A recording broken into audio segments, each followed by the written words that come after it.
What happens when a woman chosen as the face of diversity is quietly erased by the very brand that claimed to celebrate her?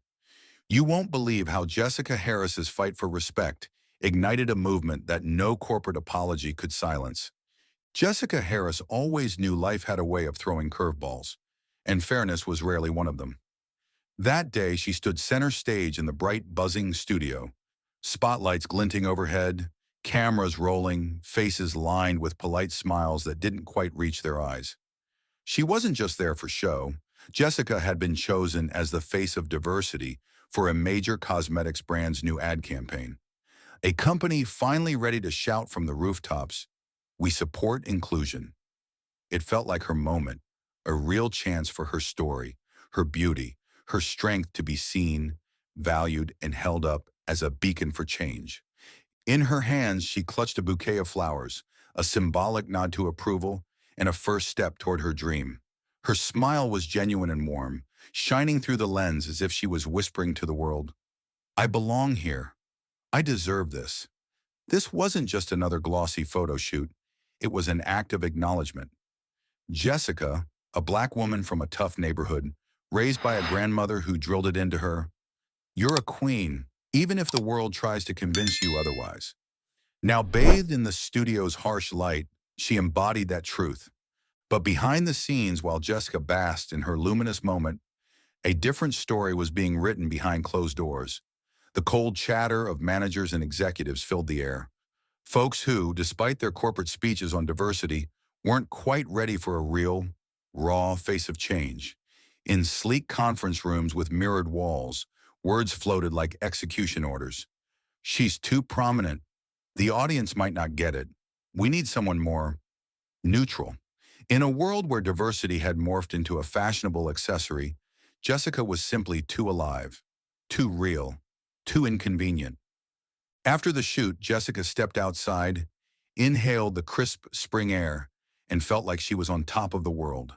Her heart pounded, not with nerves but with hope. Crossing the street, an elderly woman with a cane approached her, offering a smile that carried the weight of wisdom and kindness.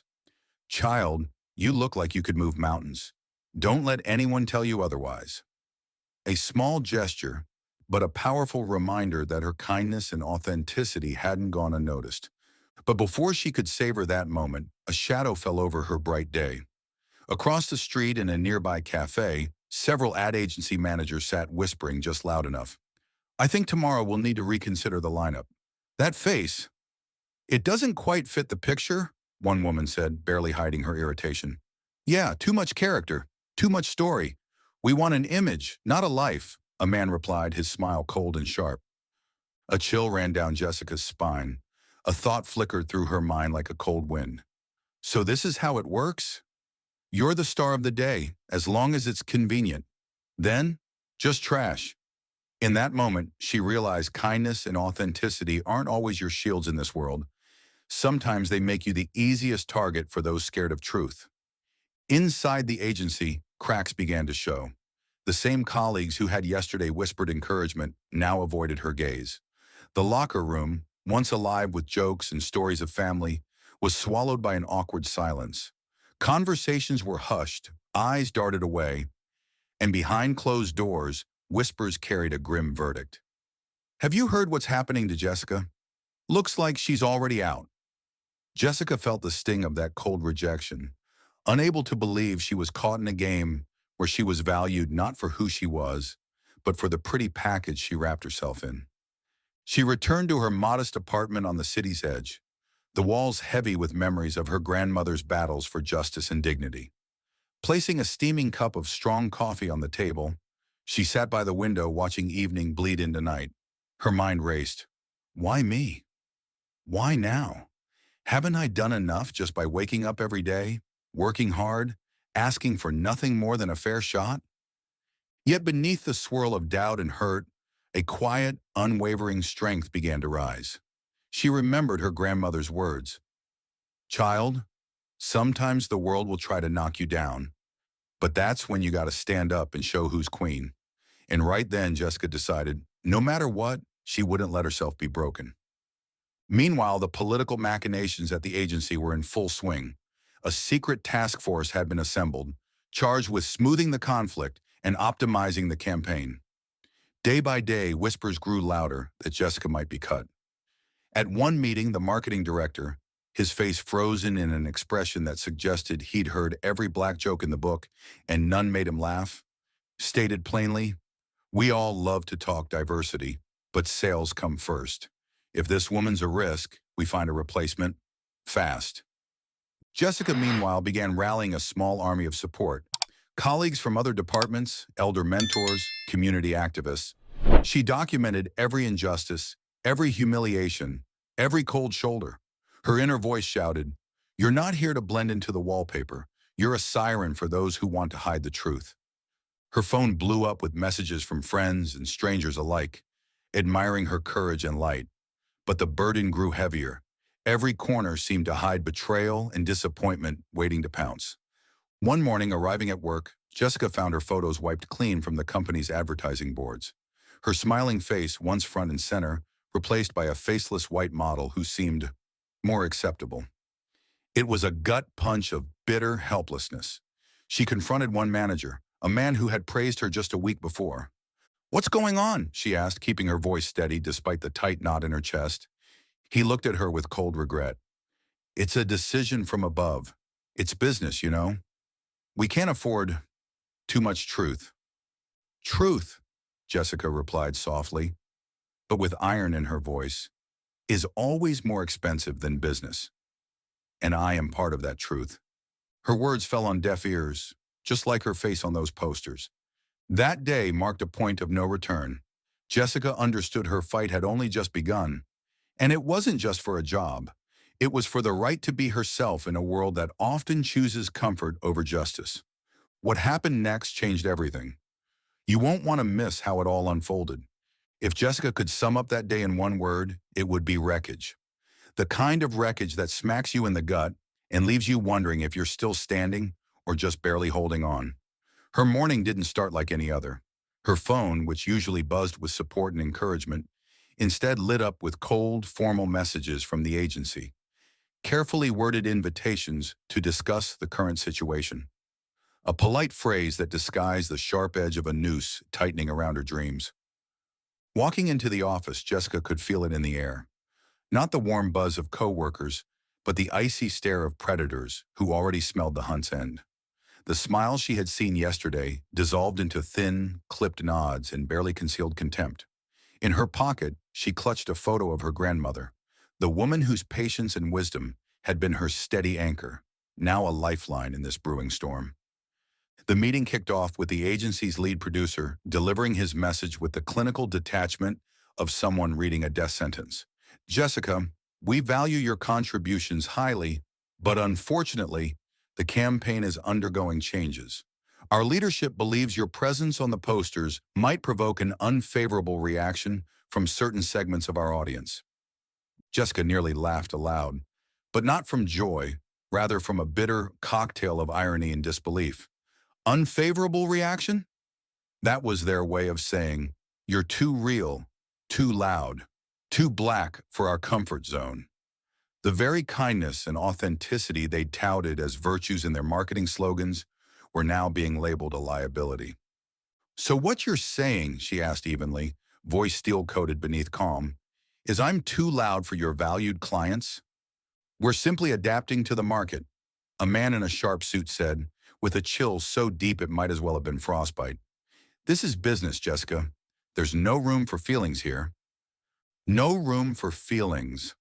The phrase hit her harder than any sharp jab, slicing deeper than any insult.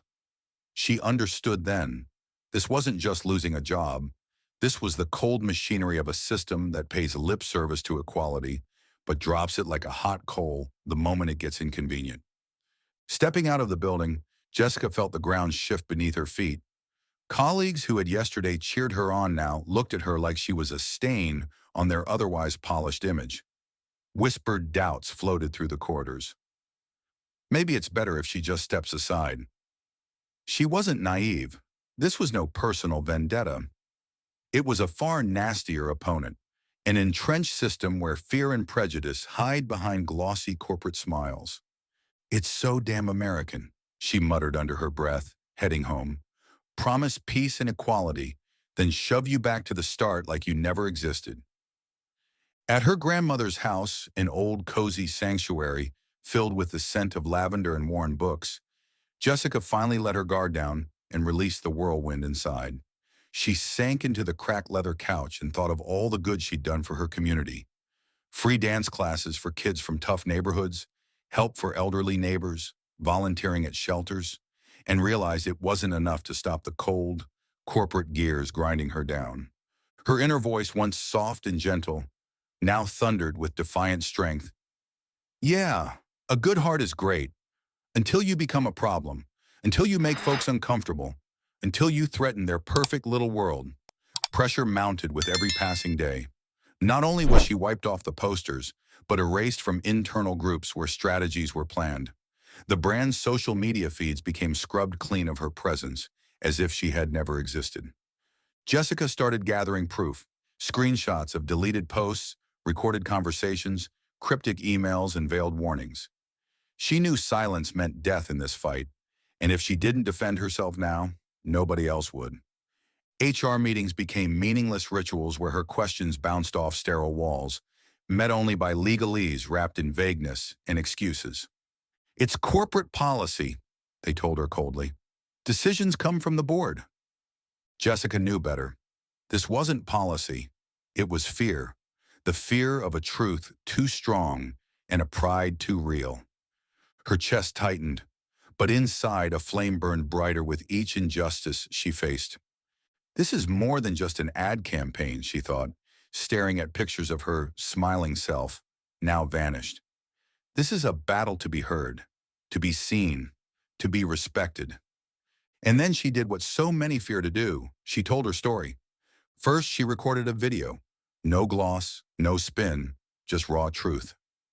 My name is Jessica Harris, she said, looking straight into the camera, and I was chosen as the face of diversity for an ad campaign. But when it became clear I was more than just a pretty picture, I was cut. That's the truth many of us know, taken for our looks and empty gestures, but discarded when we demand real respect. The video exploded online, gathering views like wildfire and sparking an outpouring of support. The community, sensing her pain and strength, rallied loudly. Hashtags, protest posts, calls to boycott the brand flooded the digital airwaves. Inside the company, panic set in. Reputations hung in the balance, and executives who had preached balance now scrambled for scapegoats. Jessica knew her voice had become dangerous, not to herself, but to those hiding behind pretty words and political correctness, unwilling to confront the system. Her family and friends, unwavering from the start, grew even stronger in their support. Knowing this wasn't just about a contract or fame, it was about the right to be herself in a world that had long ignored her. And just when it seemed her strength might falter, Jessica felt her movement gaining unstoppable momentum. Systemic injustice cannot hide forever when someone stands up and says, no. This is the climax. Everything you've been waiting for is right here. Stay tuned to see how Jessica put them all in their place. Jessica Harris knew from the moment she realized she'd been quietly erased from the campaign that fading away was not an option. That wasn't how women with backbone, with stories carved deep into their souls, rolled. She grabbed the reins of her own destiny, not with pleas or tears, but with a fierce determination that hit like a storm tearing through everything in its path. The kind of fire that burns through the lies and exposes the raw, uncomfortable truth. Her first move was a video statement, a no-nonsense, unfiltered message that cut through the usual noise. But that was just the beginning. The community, seeing their own struggles and hopes reflected in her, answered back with a roar. Social media blew up with hashtags defending her. Hundreds of messages flooding her phone from people who had felt the sting of the same exclusion and erasure. Jessica soaked in every word, every ounce of shared pain and strength, knowing she was far from alone in this fight. You think you can just toss me aside, she said in one interview, her voice steady but laced with iron. But this isn't just a commercial. This is our fight, for our place, for the right not to be the other in a system that wasn't built for us. The brand was blindsided by the wave of support that surged behind her. thrust into a crisis they could no longer contain. Their response was the usual: hollow apologies, soulless statements that echoed like a scratch record. But Jessica was no longer interested in half measures. Apologies? She snapped during a press conference, her tone dripping with sarcasm.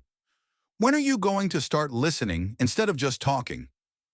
The tension escalated quickly. Within the agency's walls, whispers buzzed like an electric current. Orders barked out and nerves frayed.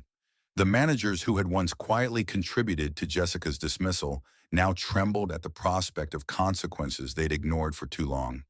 The fear of accountability hung heavy in the air. But the biggest fight was still ahead. One evening, after a long day of meeting with her attorney, Jessica returned home to unexpected news. Major media outlets and influential figures had begun paying close attention to her story. Television producers called for interviews. Nonprofits invited her to speak.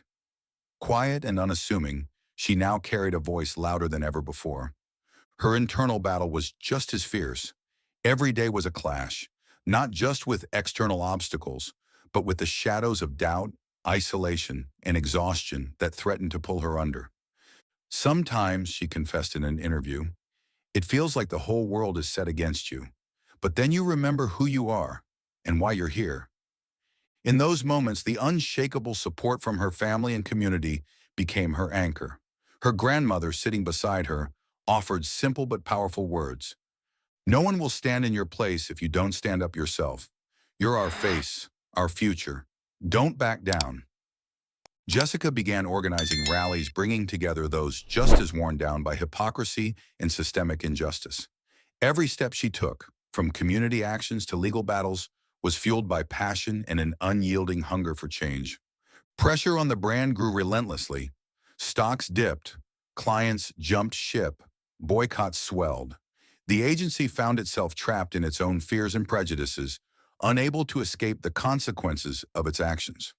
Then came the day the company was forced into a public reckoning, an apology and promises to overhaul its policies on inclusivity and equality. Jessica was officially invited to collaborate on equal footing, with guarantees of respect and real opportunities. Yet the truest victory wasn't just the formal acknowledgement. It was how Jessica herself transformed, from doubt and pain to strength and confidence, from outsider to leader of a movement demanding justice. She became a symbol for those long ignored and dismissed by a system too comfortable with inequality. Her story taught a lesson far beyond discrimination. It challenged everyone to rethink what justice means in today's world. This isn't just my victory, she said in her final interview. It's all of ours. And let no one ever think face of diversity is just a pretty picture again. It's a voice, it's power, it's life. At the story's end, with the storm finally settling, Jessica sat by her apartment window. Night slowly draped the city outside, and for the first time she felt her voice truly heard, that she had made the world a little better, not just for herself, but for those who would come after.